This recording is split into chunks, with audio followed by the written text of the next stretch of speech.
काही बहिणी अशा असतात ना, इतका गोड बोलतात आपल्या भावाशी.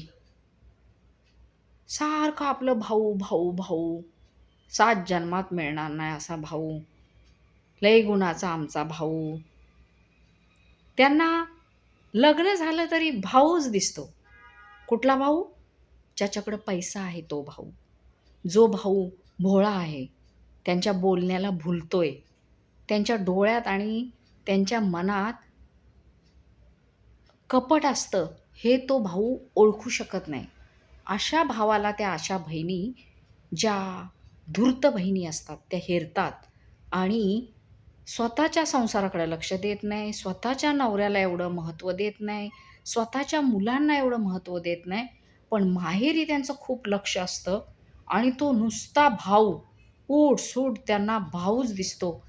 भाऊ माझं स्वप्न पुरवणार, भाऊ मला साडी घेणार, भाऊ माझा चांगला, भाऊ माझं घर सांभाळणार, भाऊच. भाऊ नाही जसा काय तो जणू काही नवराच. अशा बहिणी असतात. तर ह्या कुणालच्या मृत्यूला कारण मला असं वाटतं, कदाचित त्याची आत्या असावी.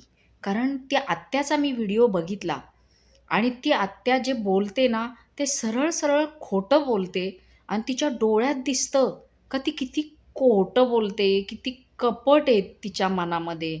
अजूनही तो कुणाल मेला, त्याची आई मेली, तिचा भाऊ मेला, तरी पण ती त्या कुणालच्या आईला दोष देते. म्हणजे किती दुष्ट बाई आहे आणि किती दुष्ट असतात अशा बहिणी, ज्या भावाचा संसार उद्ध्वस्त करतात, त्यांच्या इच्छा पूर्ण करण्यासाठी.